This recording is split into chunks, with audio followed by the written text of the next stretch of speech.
What's up, everybody? Welcome to the Tony's Picks Look Ahead show here with yours truly, Vegas Al, ready to break down Monday action here, February 23rd. Got a lot to break down despite a small card. Some may think it's a small card. I'll find some edges elsewhere here. We got college hoops, of course, we'll still break down. I got some soccer. I got tennis. I got, of course, spring training baseball there at the end of the show. I may even get into a little more because I just parlayed or gave you guys a parlay. What do we got here? And then, of course, those three NBA games. So we have a lot of action here to break down on Monday. Tune in here to the Look Ahead show. Thank you guys very much. Give me a like and a subscribe here. Click on those two buttons there for me. Also, link in the description here takes you right on over to Tony'sPicks.com where our best bets are. All right, we're going to start off with soccer. Be quick, get it out the way. I don't know. I've actually been doing pretty well soccer-wise. It's been okay, 50-50, but you could sprinkle the dog or try to go plus 1.5. That's basically how I've been approaching soccer. Man United, Everton. As I say that, I'm going to go Man United here with the by minus 105, buy low type price here for them to win. I mean, nothing actually looking, nothing to look ahead to as far as like UEFA wise here. So focus completely on Premier League play. And I think they actually have a little motivation here, in the fifth spot here, right behind Chelsea, both with 45 points in the league. You got a 3-point win here for Man United, and suddenly they hopped them, and they're in the fourth spot. That's huge as far as Premier League standing wise. Like I said, Man U 47 goals, Everton 29, a differential of -1 here for Everton, and Man U plus 10. I'm going with Man U here in this one. We got Alaves and Girona. Let me be a little quicker, like I said I would be here. It's 1-1-3 here for Alaves in the last 5 versus Girona. That's 1 win, 1 draw, 3 losses. But the 2025 season series split was a 1-1 tie here. And I actually think Alaves is a little bit live here at home. Favored actually here at plus 140. Of course, you could get over plus 2 times your money here getting on Girona, who is fresh off a win versus Barcelona. Nah, I think the books have Alaves favored pretty much here for a reason. Obviously, not just because they're at home. I think Alava gets this one done here, plus the 140. Again, that's for them to win the game. You can find ways that would, involve the draw as well, but you're probably going to get minus the money there. So, but Alaves, I think, is the side to back in that one. We got Fiorentina here and Pisa. This team, this is the relegation bowl pretty much. I mean, don't get me wrong, still 10 to 12 games left in the season here, but both of these squads, 16th and 18th in the league here. This is strictly just a value play on Pisa at plus 400 again on the money line. Of course, you can try to look for a plus 1.5 here with Pisa, but that's the side I'm backing here in the relegation bowl. All right, Udinese and Bologna. What a revenge spot here for Udinese, who, if you look the last 5 times these two teams have played, four, actually the last 4 times, they have been unbeaten here. Udinese, it's either been them winning or a draw. Other than the last time these two teams played when Bologna got it done. This is since 2023, so Udinese has dominated really the last, 5 head-to-head matchups, so to speak. And you're getting 3-1 on the money line for them to pull the upset off. I'm looking at plus 0.5, or of course the plus 1.5 here with Udinese. Just to keep this one close, just like it's been trended since 2023. So keep that going. There, I gave you guys some soccer. Here's tennis. I got to be quicker. Felix Auger-Aliassime here, minus 3.5 versus Zhang. Again, I'm seeing minus 135 for him to win, minus 3.5. I think he could sweep him. You're talking 6'2", 6'4", gets us this minus 3.5. You're 6'3", 6'3", something to that effect here. Auger-Aliassime, should be a little bit too much. It is a 1-1 career head-to-head split here between these two.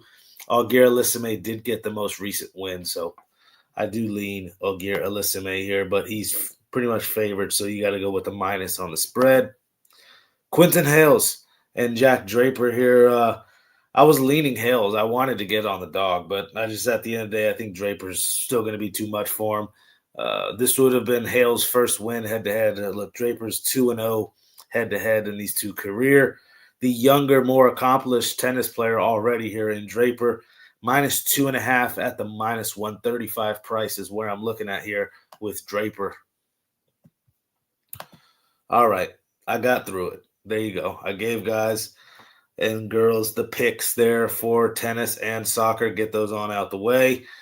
Believe me, towards the end of the show, I will show you guys I have some picks there. So, and it's been going fairly well. So, again, don't hate on that too much. We got Louisville, UNC. I look UNC's way in this one, as crazy as that may seem. I know UNC actually just played very well versus Syracuse without Caleb Wilson. I believe Caleb Wilson still will be out. We saw Vasir there actually step up and play very well. Obviously, Trimble, and there's tons of pieces on this UNC squad. 15 straight wins at home here in Chapel Hill. You look, Louisville's 1-7 in their last 8 games on the road here versus UNC. And just look this last 5 road games for them this season. 1-4 to the number is Louisville on the road, laying 2.5, 3. I think UNC here could even win this one outright. So there you go. I'm back in the home dog here in the first one with the Tar Heels. All right. We got Texas A&M, Corpus Christi, and Southeast Louisiana. You look here, Texas A&M, Corpus Christi got it done, 68-56. They're back in January. Big discrepancy here in the defensive rankings here. Look, I'm going to call them Corpus Christi here. Corpus Christi, 27th ranked in defensive ranking. C-Law here, Southeast Louisiana, 201st in defensive rating. So that's a huge discrepancy there. Texas A&M, Corpus Christi here. Let's try to say Corpus Christi. Why am I saying the whole thing, man? The shooting discrepancies as well. Not great. 175th and 198th field goal and 3-point percentage is Corpus Christi. But you look, C-Law, bottom 300.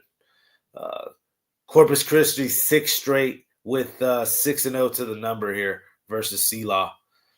I'm not going to overthink it. I had to just give some numbers other than that. But Corpus Christi here, minus the 2.5 in that one. This one here, man, it's either Baptist or Christian, but I've been seeing Christian. So when you look at all the other numbers on these sites, sometimes it'd be saying Baptist. But this is Houston Christian here taking on East Texas A&M. When you look here, they beat them last time, 81-70 back in January. Houston Christian did. Have been playing some pretty good ball, if I'm being honest. Look, lost to McNeese by 4. No, nothing wrong with that at all. A game they were 20-point dogs in. Beat New Orleans, who we're going to get to New Orleans here in a second, and then beat Nichols. But now they're looking for a bounce back because I get it. It was ugly last time versus Northwestern State. But that's the next game we'll cover. I'll get into Northwestern State. So I'm not really too much slacking on this Houston Christian team. As bad as it looks, 10 straight road losses, they're still not the worst ATS-wise here. I actually think Houston Christian gets another win here versus East Texas A&M. The shooting discrepancies as well. I can go on and on why I'm actually backing the dog here in this one. Give me Houston Christian plus the 2.5 in that one. We got Incarnate Ward and Northwestern State. As promised, I said I would get into this one. Incarnate Ward 2-12 to the number here last 15 games, 2-12 ATS. Incarnate Ward also 1-10 in their last 11 games versus Northwestern State, 1-7 traveling there. So look, everything points to Northwestern State historic wise and how Incarnate Ward is in current form. About the only guy I like is the Stavesky kid on Incarnate Ward. I've given his prop out, but not looking at him here. Just Northwestern State's playing well. 4-1 ATS wise their last 5 games. You look how they've played versus the Southland Conference, 11-4 in their last 15 Southland Conference games. Northwestern State minus the 2.5 in this one. All right. I also said I would get into Nolans, and here is New Orleans here. Not minus, plus the 13.5, taking on Stephen F. Austin. This I'm gonna just call him SFA. No joke. 20-6 to the number. The top team in this conference. Believe haven't lost at home in also 15 or so straight. Favored by 13? I could say for a reason. You look, New Orleans is 2-8, and that's another thing I was going to get at is Stephen F. Austin here has dominated this conference. Outside of McNeese, these two teams have been, the top dogs of this conference. So for New Orleans to be 2-8 head-to-head last 10 games versus Stephen F. Austin says a lot, right? Well, they're 6-3 to the number. There's a push in there, but give me 6-3 ATS wise, and now you're catching 13.5. Again, a similar type spot. You look how UNO or New Orleans has played 16-12 to the number this year. You're up. Nothing wrong with that. Look at how they've played on the road. 5 straight covers for New Orleans. Give me New Orleans here plus the 13.5 in this one. We got Houston and Kansas. Are we rocking the chalk with the Jayhawks? Oh, wait, there's no chalk. You're actually a slight home dog here in Allen Fieldhouse. Let me double check this. No way in Allen Fieldhouse are they a dog. I thought I'd double check that, but my notes don't have it. So let me double check. Allen Fieldhouse and their dogs. I'll just leave it at that. But I'll give you guys some numbers. Houston, 122nd in rebounds. Not so great of a front court like we think, huh? Kansas, 27th in rebounds. Badunga and Tiller, I think, are a better front court than Sanak and Tugler. So that's a nice, interesting matchup. Kansas 17-10 to the number this year. I mean, this is even with the Darren Peterson hoopla. Is he going to play? Is he going to sit out? Who cares? White here, the other guard for Kansas, has shown he could step up the Illinois transfer. Imagine if he stayed in Illinois, but that's neither here nor there. A little funny trend, Houston 0-6 to the number on Mondays this year. Look, Kansas 9-0 to the number on Mondays. Guys, give me the Jayhawks here in this one. Allen Fieldhouse, just about undefeated as well. Give me Spurs and Pistons. What do we got here? Spurs 1.5 point dogs. I did see a 2.5 earlier, and that's what I got on. I do like the under as well in this game. I'm going to get to it. Look, Spurs, 8 straight wins, 7-1 to the number. Historically, 15-5, last 20 games played in Detroit. So they've dominated going up there. Obviously a different beast this year, but still that's something. Spurs 5-1 to the number last 6 road games. So, again, playing well on the road this year as well. And a funny little trend on why I like the under is, first off, both teams, well, really the Pistons are a defensive type, trend to the under. But Spurs as well. And look, 5 straight unders for the Pistons here when playing on Monday. Okay. And then look how the Spurs have been playing versus Eastern Conference teams. 5 straight unders. So, yeah, give me Spurs, Pistons under the 228.5, and then also give me the Spurs outright on the money line in this one. That's a little 2-game, same-game parlay. You may even throw some props in that one. Wembanyama blocks, Wembanyama points, De'Aaron Fox. Let me actually get to the injury report before I start spitting off all this. Sorry, I hate to do that to you guys. Injury report. I believe, none of those guys that I named are injured. That's why I was railing them off. But Mason Plumlee, Lindy Waters and then Isaiah Stewart for the Pistons. So nobody really of concern. That's why I'm already talking props here. Fox, Castle, Vassell. You can go crazy. Try to say 20-20-20. A little 60-point night out of those 3. I'm crazy enough to try it. Very, very little pizza money on that. Wembanyama to go 20-10 is probably juiced. So, I mean, I'm looking for ways to get those 4 guys prop-wise. I know it's square as hell, but sorry. That's how crazy you can get with that one. I like the Spurs that much. So, the problem is the public might agree with me, but I think they give us a bone here. Give me the Spurs in this one. We got Kings, Grizzlies. Minus 4.5, total 233.5 here. Grizzlies at home. Injury report mess as well in this one. Obviously, those 4 or 3, Sabonis, Levine, and Hunter out for the year.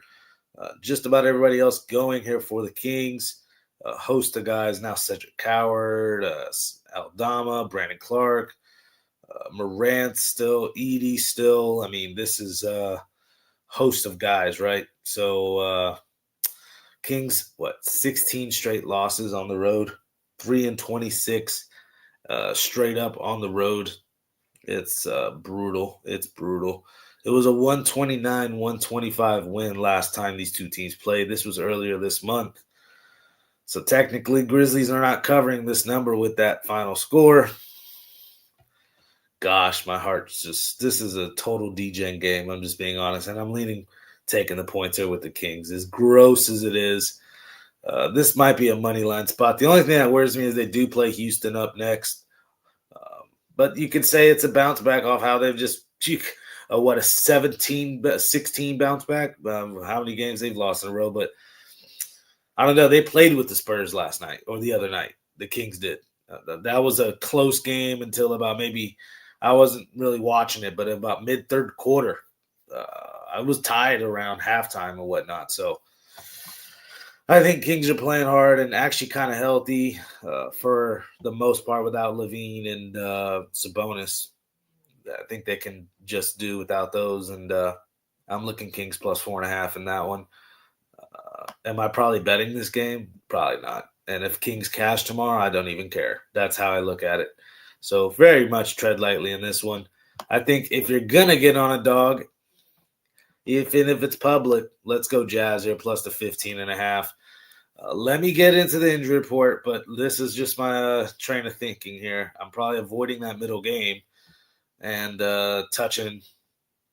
This is keeping it real, but we'll see here what we got. I'm trying to get injury reports. Sorry. Jazz is Nurkic will be out. Markkanen, Keontae George will be game time. And then obviously Jaren Jackson for the season. Jayshawn Tate out, really only guy for the Rockets. I believe Rockets have a huge nope, that's what it is. Rockets are in the middle of coast mode, as I like to speak, or as I like to say, when you got these crappy teams that you're about to play on back-to-back occasions, because they play the Kings up next. Rockets should kind of breeze through these games. They might win, but not cover type nonsense is what I'm getting at. Jazz 7-3 to the number. Last 10 times they've played Houston. They're 31-26 to the number this season, the Jazz. What are the Rockets? The Rockets are 24-31 to the number this year. So, 31-26, you're up about 5 units with the Jazz. 24-31, you're down about 7 units with the Rockets. That's even without the juice. So imagine that. Utah lost the first game of the 2 set that they just played. And then that was blowout too.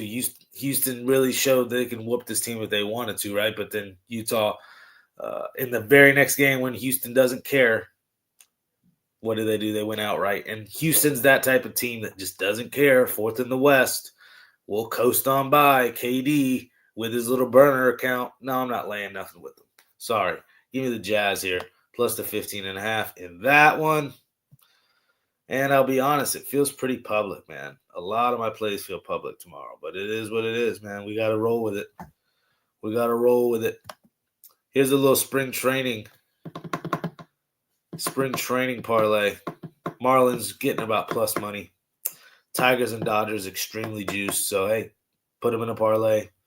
Find something around even money, and I think the Marlins are that even money spot I want to back. Yuri Perez on the mound for the Marlins tomorrow. We'll see how he looks.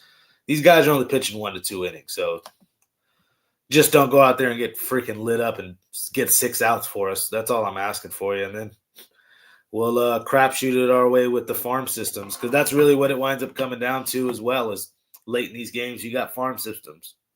These guys ain't going to be on the 40-man roster come late March or in April when the season starts.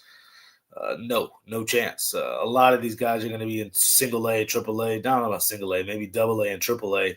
A lot of these guys. So keep that in mind. You got to look who has better farm systems, who's been winning farm system wise. Keep that in mind. There are some games I wanted to get into, but I'm trying to get on out of here, guys. I will probably have some games for you guys. Either, I don't know, not happy hour, because by then I'll have to get on the morning show or type them up in the chat in the morning show.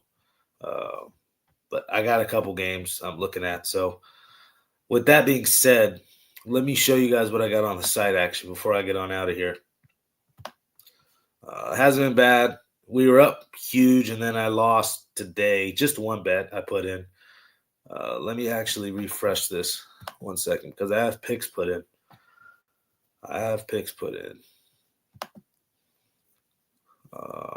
And then let me share this screen. There we go. All right, so check this out, guys. We got a soccer best bet. We have a hoops best bet, right? We have a spring training best bet. So it's not part of that parlay I gave out, by the way. I'll just give you that right there. Huge MLB spring training card tomorrow. So if you guys are into it. And then I have a 5-pack. So if you are like wanting to bet a bunch of games tomorrow, hoops-wise, maybe this isn't it for you, because you could get – because my best bet is in this 5-pack, because I'm on 5 games tomorrow, hoops-wise. Okay? But you can just get my favorite game out of the 5 in my hoops best bet. Okay? So there you go with that. And, yes, spring training, like I said, palm trees and everything. Yes. Boy, man, I'm from Florida a little bit too. I lived in Florida a lot, so used to go out to St. Pete, check out some of these games, man. Oh, it is what it is. I'm not there this year. It's nice to sit back, a little koozie, get it on, watch some baseball, man. There you have it. That's the show, guys. I'm freaking worn out. If I'm being honest, guys, I'm getting tired. Getting really, really tired. So, yeah, this is it, man. I'll see you guys. You guys have a very good day. Like and subscribe as well. Again, link in the description. Takes you to the site, Tony'sPicks.com, where our best bets are. Struggling to get through this show. I'm ready to go to bed. All right. Make tomorrow a winning day, guys. Peace.